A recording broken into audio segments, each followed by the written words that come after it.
Hi, my name is Haman, and I am going to introduce you guys to this book called Psychology and Christianity by Eric L. Johnson. So, this book is about 5 different views of how Christians can view psychology. It asks the question of how are Christians to approach and understand and undertake the discipline of psychology as a field of study and its viewpoints. The aim of this book, in my opinion, is to put into view the intricate relationship between psychology and Christianity. The author, through his book, provides a platform where all the 5 views can interact and breathe, allowing itself a free conversation between the views about its positives and negatives. To start off, the book starts off by explaining a brief history of the Christian psychology. And within this history, the author gives us basically an introduction on how heavily intertwined the relationship between psychology and Christianity is.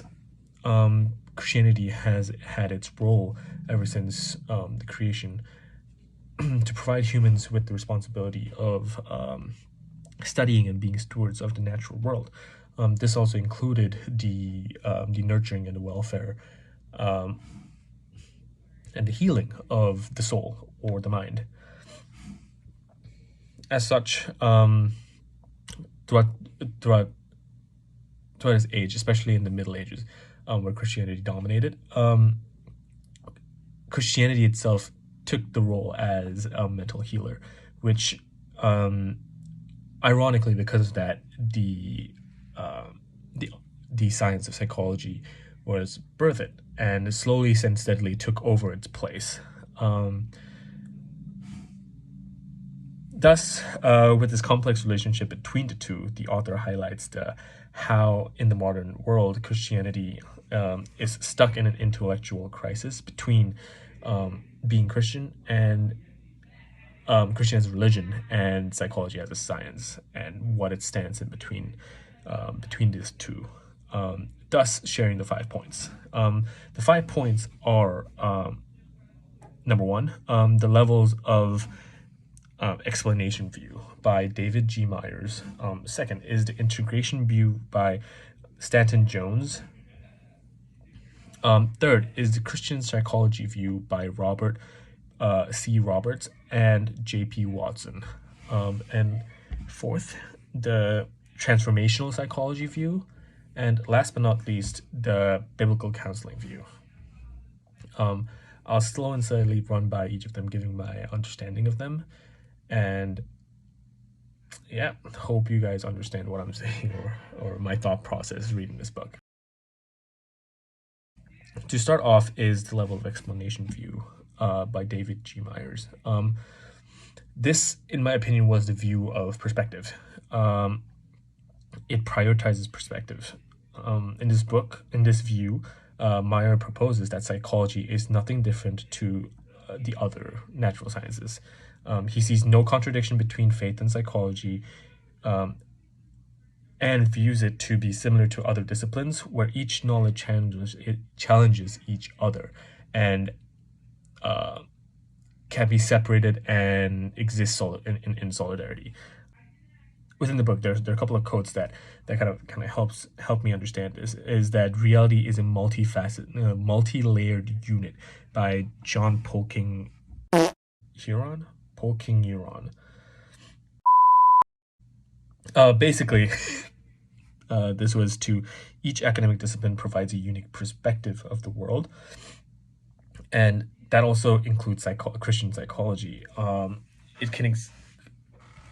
Christianity can be also categorized as a subset of knowledge, much like psychology, physics, chemistry, and biology can, and it can aid in the studies of each other's field, but doesn't necessarily have to cancel each other out. So Myers here is stating that Christianity and psychology can exist in tandem with each other while not replacing each other in within space and just trying to get rid of each other, I guess, but rather can work together and build something new by being secular and then building on what it has. A quote from a book that I kind of got the most out of was the quote: "Since love can often be described simultaneously at different levels, we need not assume that one level is causing the other." And this was, I believe that quote explained a lot about this level of view.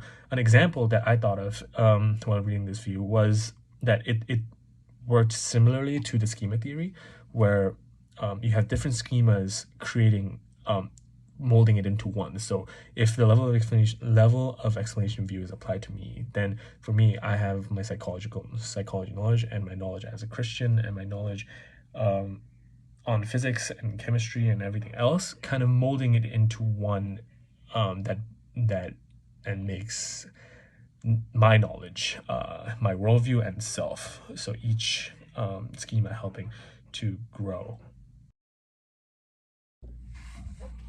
Next is the integration view by Stanton Jones. The interpretation of this view can be summed up as tools used to achieve balance. This view, as much as its name suggests, aims to integrate the two different parts, faith and psychology, with integrity.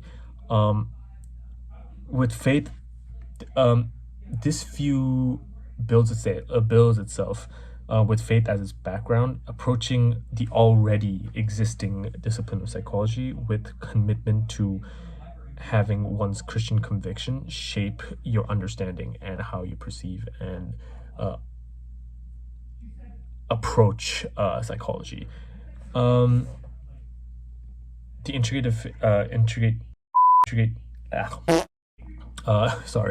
it aims to integrate faith into how we absorb knowledge of psychology, basically.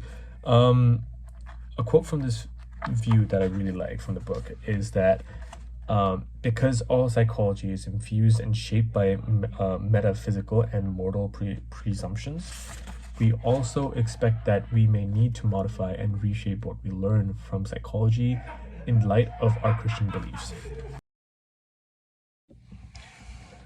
Next is the Christian psychology view by Robert C. Roberts and P.J. Watson. This view argues that psychology is already native to Christianity. And it's split into two parts. First is understanding the nature of Christian psychology, and then the second part is implementing Christian psychology into practice. Roberts and Watson argues that the formation of our faith already has the ultimate objective of psychology already embedded within the religion. And that is the healing of the human mind or the soul. This can be seen in scriptures, like Jesus' Sermon on the Mountain, which is mentioned in the book multiple times. And furthering this, they state that there are aspects of virtue and ideas of well-being inherent to Christianity that helps aid in psychology. An example of this is the concept of Makario, Greek for blessed. They elaborate that this Christian concept of Makario is not a simple idea of being happy or well off, but to be well or to do well, or in this case, the imitation to strive for well-being, which is a common psychological concept these days. Thus, this view shows that Christian sermons are also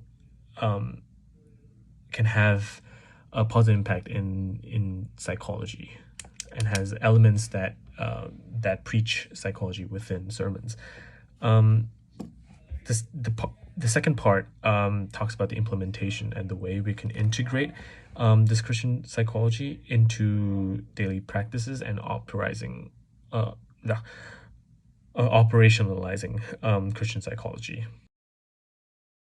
Next is the transformational psychology view. This view is an attempt to re-identify how we view psychology, and it is by Cohen Hall. It starts by assuming that Christian worldview as the foundation from which scientific knowledge can stem from, instead of trying to merge the two backgrounds together. It challenges the idea of what we preconceive, the idea of preconceived knowledge, as being good psychology or good knowledge. This is because it's pre-existing knowledge, or the current psychology is already based on pre-existing schemas of maybe the researcher and thought according to individual history and their bias.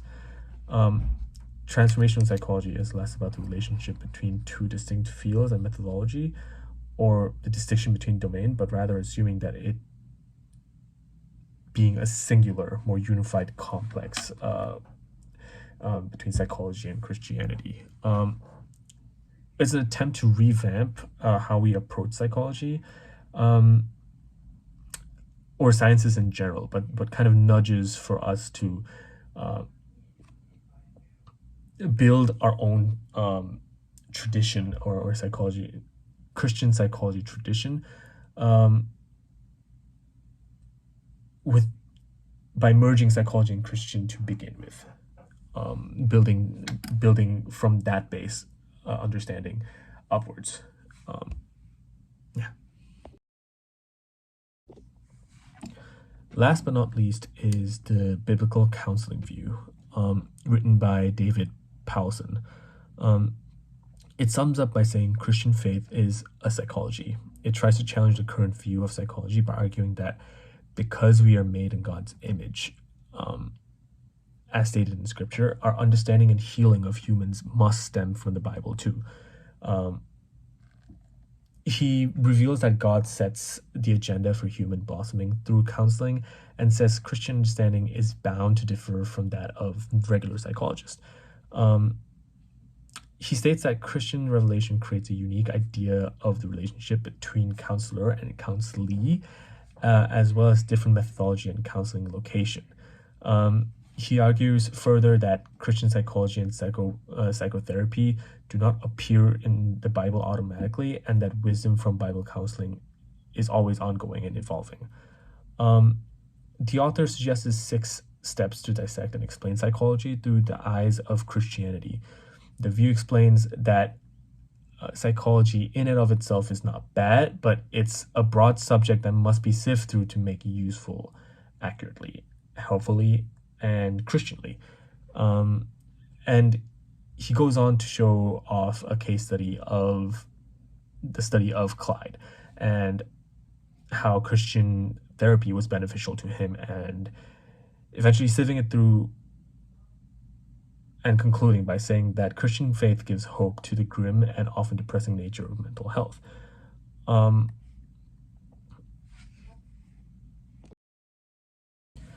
Yeah, so that was my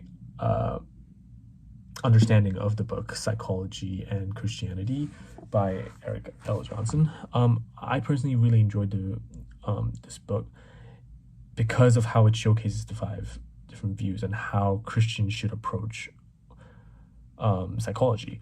I find it more as a suggestion and a way to broaden your worldview and perspective on how Christianity or religion in general should interact with psychology. Not only that, it was intriguing to see criticism of the 5 views within themselves. The segments of each view criticizing or leaving comments on the other was interesting to read, and found it super interactive in a sense, because it gave questions to each view, and gave food for thought for me to kind of absorb and kind of run through, I guess. Don't know if that makes sense. But I definitely would recommend to read this book. My personal favorite view is definitely there's two actually. I like the level of explanation view as well as the Christian psychology view. The first one because I often think that we all operate by absorbing knowledge from about different things, and we store that and can use those knowledge in different ways to help other subjects as well. Um, so it really hit home for that one because I agreed with the philosophy of it. Um, the Christian psychology view was at first it is a view that I didn't really understand it in my first reading, but by taking Professor Guzman's class, I was able to understand a little bit more on what it was trying to hit home to. Um, I kind of understood it in the sense that that sermons and Christianity itself already has made elements to help the mind and the soul. So I just found it really intriguing and got a lot from that view. Um, so yeah, that's my review and my thoughts on Eric L. Johnson's Psychology and Christianity. Thank you.